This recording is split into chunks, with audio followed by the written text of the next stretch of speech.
ربنا ظلمنا أنفسنا وإن لم تغفر لنا وترحمنا لنكونن من الخاسرين আমাদের বিএনপির মাননীয় চেয়ারম্যান, মাননীয় প্রধানমন্ত্রী, জননেতা জনাব তারেক রহমানের উপহার।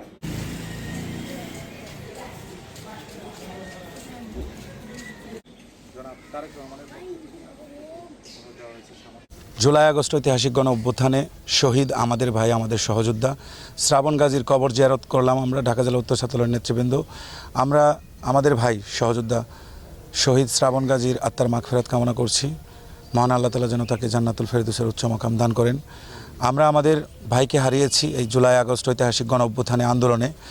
আমরাও সম্মুখ সারির যোদ্ধা, আমরা সম্মুখ সারিতে জুলাই আগস্ট ঐতিহাসিক গণ অভ্যুত্থানে নেতৃত্ব দিয়েছি, আন্দোলন করেছি। আমরাও শহীদ হতে পারতাম, যেহেতু আমাদের ভাইদেরকে আমরা হারিয়েছি। অনেক ভাইয়ের রক্তের বিনিময়ে আমরা স্বাধীনতা পেয়েছি। জুলাই আগস্ট ঐতিহাসিক গণ অভ্যুত্থানে আমরা সফল হয়েছি। স্বৈরাচার সরকারের প্রধান পালিয়ে যেতে বাধ্য হয়েছে। সুতরাং আমাদের এই ভাইদের যারা হত্যাকারী, যারা নৃশংসভাবে গুলি করে আমাদের ভাইদেরকে হত্যা করেছে, তাদের দ্রুত বিচারের দাবি জানাচ্ছি এবং শহীদ শ্রাবণ গাজীর আত্মার মাগফিরাত কামনা করছি। বিসমিল্লাহির রহমানির রহিম।